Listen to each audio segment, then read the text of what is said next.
Hey everybody, I'm back and I watched the Lord of the Rings trilogy for the first time ever. I haven't read any of the books. So, as someone with zero prior knowledge of these critically acclaimed, iconic movies, what do I have to say about them? Well, they are movies, and they're really, really long. Let's talk about the first one. The Fellowship of the Ring starts off with a little narration. Normally, I'm not the biggest narration fan, but in this case, I think it works really well. It explains a lot of stuff in a short amount of time, which is what narration is supposed to do. So basically, there's a bunch of rings, and one of them is the Master Ring, which is owned by Sauron. He's evil, and wants to use the ring to conquer everything, so everyone in Middle-earth, the humans and elves and everyone else, tries to take it in a huge battle. And this guy, Isildur, kills Sauron and gets the ring. So, movie's over, right? Nope. Turns out, the ring makes you evil and corrupts you from the inside. Let the hate flow through you. The power of the dark side is a pathway to many abilities some consider to be unnatural. So Isildur keeps the ring until he dies. Then Gollum gets it, and he's really obsessed with it.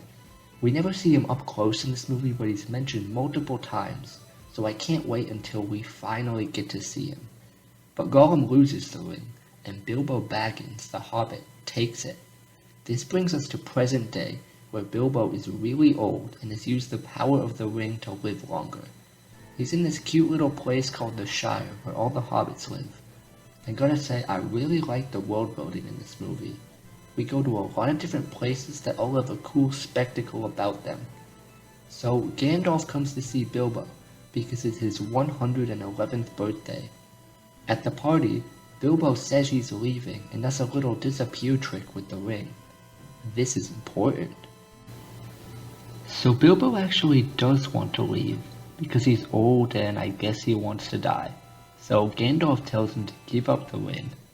Bilbo freaks out a little bit because of the ring's magic, but he does end up giving it up and giving all of his inheritance to Frodo. But because he gave up the ring, now the bad guys are after it. Gandalf gives the ring to Frodo, and he goes off with Sam and Pippin and Merry, who are the most annoying side characters in the movie. Sam is fine, but Merry and Pippin are so annoying. These dudes think it's a good idea to start a fire and make food in the middle of the night when bad guys are chasing them. You freaking idiots. Meanwhile, Gandalf goes off to see another wizard, Saruman, for help. Hey, Sauron and Saruman sound really similar. I got them confused multiple times in this movie. And you know why it's similar? Because Count Dooku is a traitor.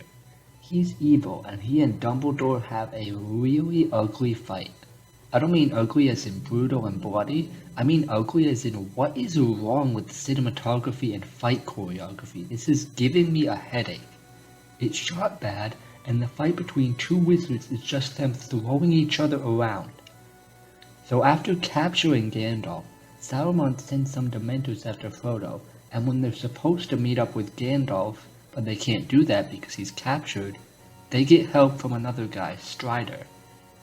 But then, these idiots Pippin and Merry start a fire and the Dementors chase them. They even kill Frodo. I mean, he's healed by elves and comes back, but my god, these dudes are incompetent. So when Frodo wakes up after dying, Gandalf escapes on an eagle, and it honestly looks really cool. So all the characters meet up for a big council meeting to decide what to do about the ring. A bunch of people start arguing, and this guy says this. That's right, there's racism in Lord of the Rings. And that guy, Gimli, he's almost as bad as Merry and Pippin. So they all agree that they have to destroy the ring in the volcano Mount Doom. A bunch of characters agree to go, and even the incompetent ones are allowed. There's 9 of them, and they are the Fellowship of the Ring. But before they go, Frodo meets Bilbo again. Bilbo goes a little crazy for the ring and gives Frodo a shirt. So now we have our second quest in the movie.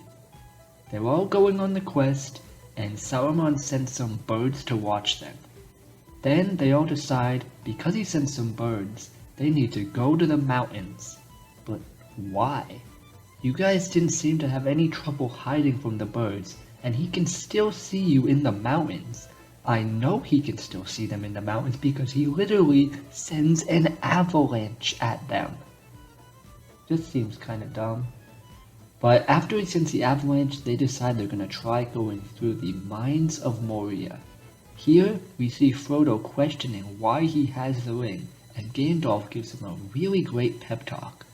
I really liked how this movie portrays Frodo's imposter syndrome, because we clearly see he's small, has no magic, and isn't that strong compared to the rest of the characters.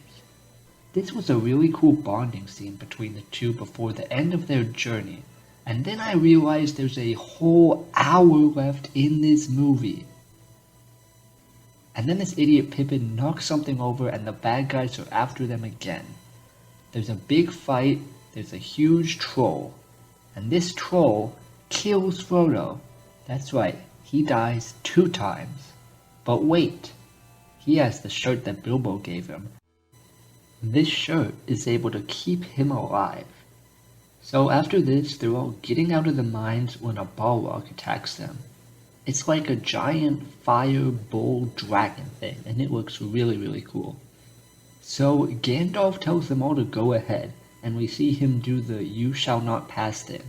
It's cool because we really haven't seen that much magic in the movie, because the Gandalf and Saruman fight was really bad. So he saves everyone, but at the last second, the Balrog pulls him down, and he dies. The whole Mines of Moria sequence was probably my favorite part in this movie. We get a great bonding scene with Frodo and Gandalf, an emotional battle followed by an emotional death scene, and we still have a whole hour to go. So the group does some other shenanigans, and they're almost at the mountain when one of the characters, Boromir, tries to take the ring. See, Frodo got a vision earlier that Sauron would try to turn the characters against each other, and Frodo decides because of this, he has to go alone. Meanwhile, all the bad guys attack, and there's a mega goblin. It's made of shit. Like literally, we see Sauron making it earlier, and tell me that's not shit. The mega goblin kills Boromir, but then Aragorn cuts his head off. Oh yeah, Strider's name is Aragorn now, because he finds out he is the heir to Isildur. Boromir and Aragorn had a rivalry throughout the film, so it's nice to see them grow and mend it as Aragorn avenges him. Frodo goes off to the mountain, and Sam comes with him because they're best friends and definitely not anything more than that. So that's how this 3-hour movie ends, on a cliffhanger. I know I'm being really nitpicky about this movie, but there's actually a lot of things I liked. It just did not need to be 3 hours long. There's cool world building and cool characters, but there's also some unbearably annoying characters and ugly looking action scenes. The CGI is fine for 2001, but the way it's shot is kinda clunky. I don't hate the cliffhanger ending, I actually like it, but if you're gonna do a cliffhanger, don't make people wait 3 hours for it. This movie has pretty much everything you want in a fantasy adventure. Interesting world building, fun characters, a whimsical but also dark nature. It just drags on for way too long. That being said, I'm gonna give Lord of the Rings Fellowship of the Ring a 7 out of 10. I'm excited to see Gollum in the next one. Lord of the Rings The Two Towers is way better than the first one.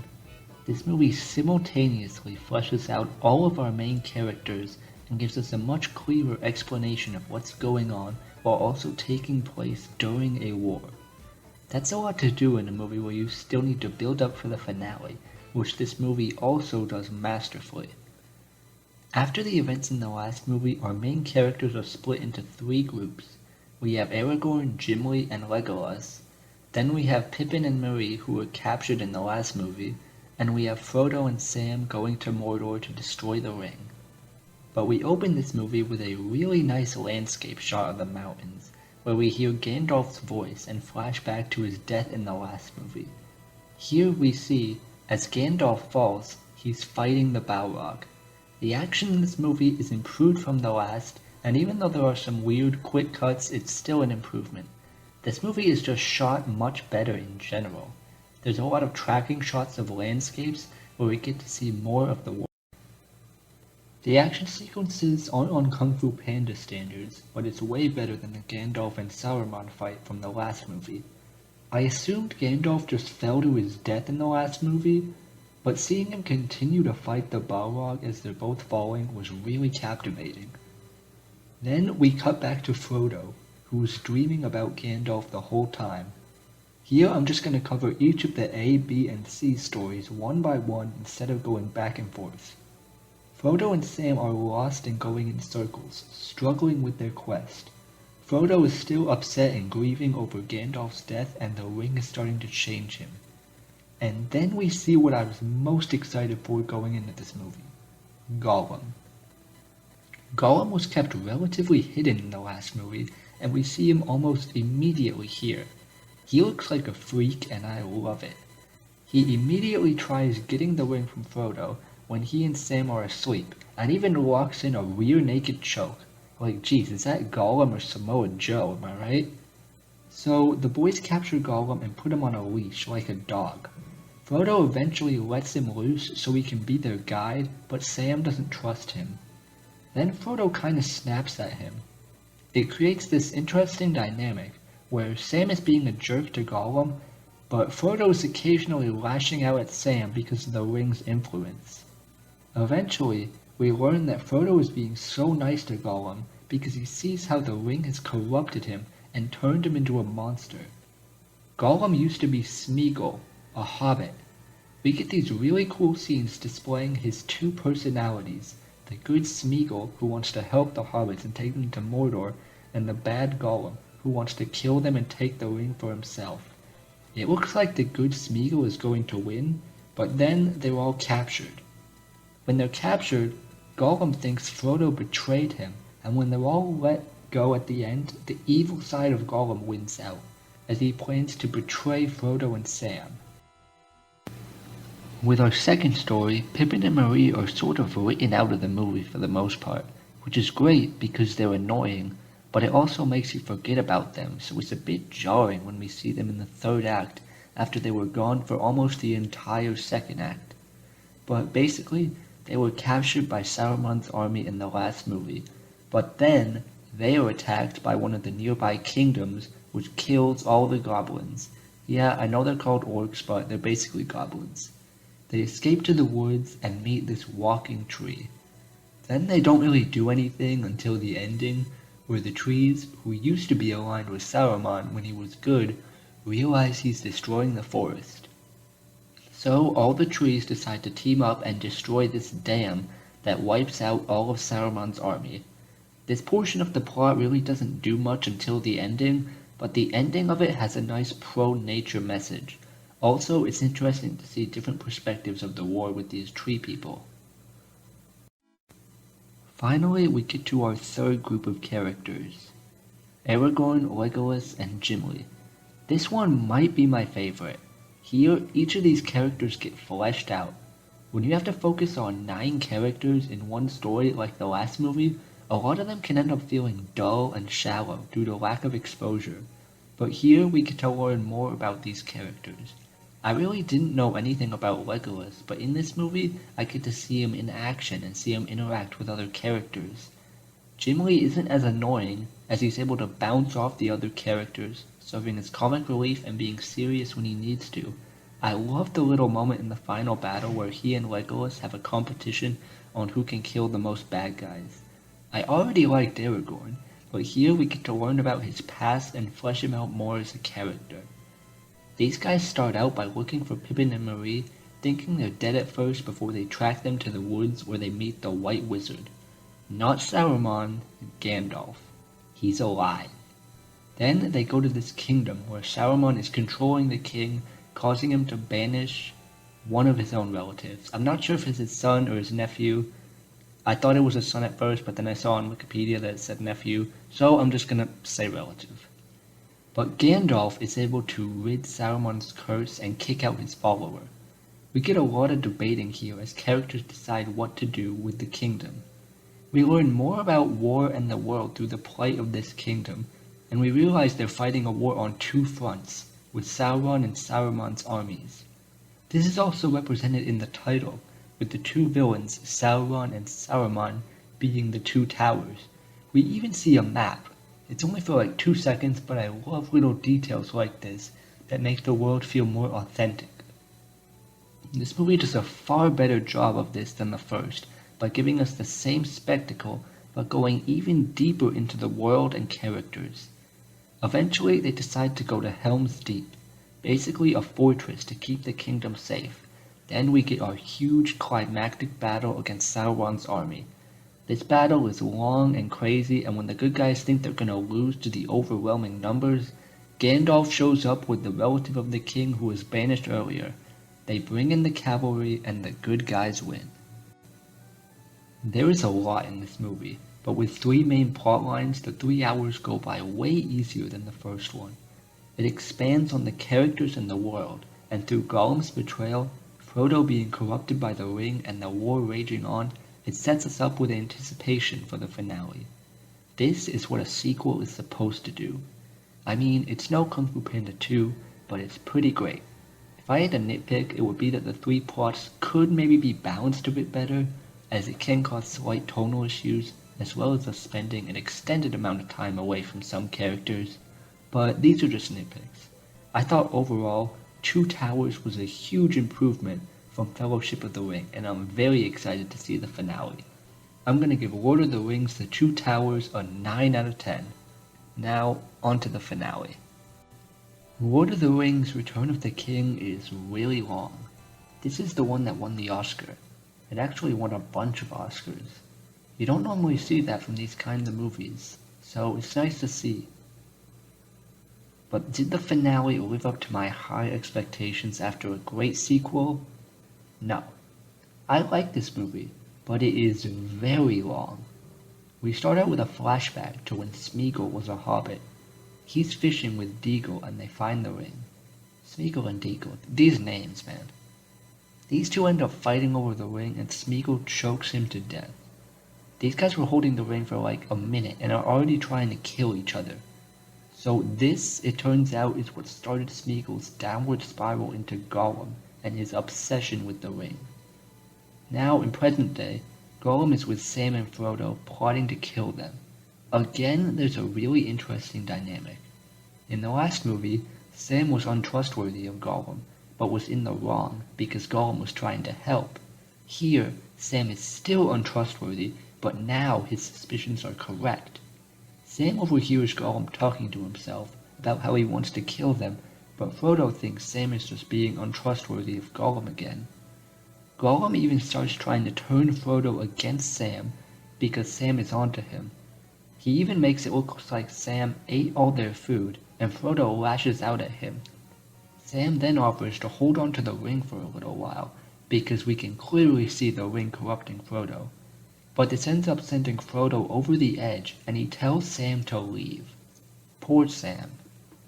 Meanwhile, the rest of our characters find Merry and Pippin, and they are getting high. If you had told me these guys were stoners from the beginning, I might have understood their annoyingness a little more. Pippin finds this ball, and Gandalf holds on to it, but Pippin is curious and looks at it. He sees Sauron because I guess he just leaves his balls lying around. He sees a vision that Sauron will attack Minas Tirith, so that's where Gandalf and Pippin go. They warn the king to get him to fight with them. This king's not even really a king, he's a steward, and he's also a dick. Turns out he's the father of Boromir and Faramir. Why is everyone related in these movies? Oh yeah, monarchy. But the king is legit crazy. He says in front of his son that he wishes he died instead of his brother. Then, when Faramir gets shot with an arrow, he tries to burn him alive. Speaking of burning, there's a really cool scene before this, where Pippin goes and lights the torches, which signal to everyone else that they want to help out in the war. Back with the other characters, Aragorn goes off to get dead people to fight with them, and since he's heir to the king, they listen. Also, Eowyn, King Theoden's relative, has a crush on Aragorn, but he turns her down. They had like 2 conversations and only smiled at each other, so it's really hard for me to care. This trilogy has only 2 female characters and they're both crushing on Aragorn. It's kinda sad. I mean, I don't blame them though. I'd totally have a crush on Aragorn. Eowyn does get to kill the Witch King though, so that's pretty cool. Back with Gollum and Frodo, now that Sam is gone, Gollum leads Frodo to a spider cave. The giant spider chases Frodo, and gets him after Frodo gets rid of Gollum. The spider stings him, and is about to kill him when Sam comes back. He fights off the spider and goes to save Frodo, but thinks he's dead because the spider's sting made him go limp. Then some orcs show up and capture him, and Sam has to rescue him. I gotta say, I've loved Sam's development in this trilogy. I thought at the beginning of the first movie, he was gonna be an annoying side character, but he's really developed into a brave and loyal friend. Back at the battle, the good guys are losing, even with Theoden's help. I mean, it doesn't help when he's dumb. Why do you decide to charge at elephants? Do you want to get trampled? But then Aragorn, Legolas, and Gimli show up with the dead people, and they're just overpowered. The dead people have the invincibility star from Mario and just run through everything and the good guys win. After the battle, Aragorn decides to attack the Black Gate to distract the Eye of Sauron so Frodo and Sam can destroy the ring. By the way, I love Sauron's design. It looks so cool. So they perform one more attack because we need to kill off more extras.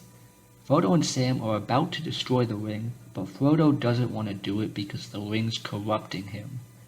Thankfully, he doesn't have to, because Gollum takes the ring and falls to his death in Mount Doom. The ring is destroyed and the good guys win. Everyone's happy, Aragorn is king, the hobbits go back to the Shire, Sam gets married because he and Frodo are just roommates, the whole shebang. The finale to the Lord of the Rings trilogy was pretty good, but, like my main problem with the entire trilogy, it's too long. 3 hours and 20 minutes. That's almost 2 hours longer than the best movie length. Like Fellowship of the Ring, there's some great stuff here, but it just overstays its welcome. That being said, it's still a solid end to the trilogy. Lord of the Rings Return of the King gets a 7 out of 10. I've finally done it.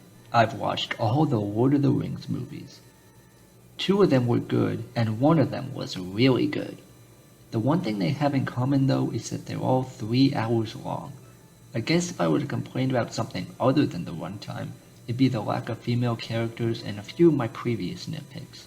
The fact that both villains only rely on armies doesn't exactly help the movie, but the villains aren't bad. You could make the argument that the ring is the villain, which is really cool. Gollum is a fun character with an intriguing backstory, but he isn't necessarily the big bad like Sauron or Saruman. I think he plays the role really well though. I like the premise and most of the characters, but my biggest problem again goes back to the runtime. More isn't always more. You want proof? Just look at any animated movie. They're deemed as for kids, but can pull out stories just as hard-hitting and emotional in half the runtime. Again, I don't hate all long movies, I just think if you're going to make your movie 3 hours, you gotta give me a reason to be invested for that long. Even 2-hour movies can drag sometimes for the same reasons. I enjoyed this trilogy though, and I'm eager to see if there are other people who agree or disagree with me. I'll be like Sauron's eye watching all of the comments. Okay, bye.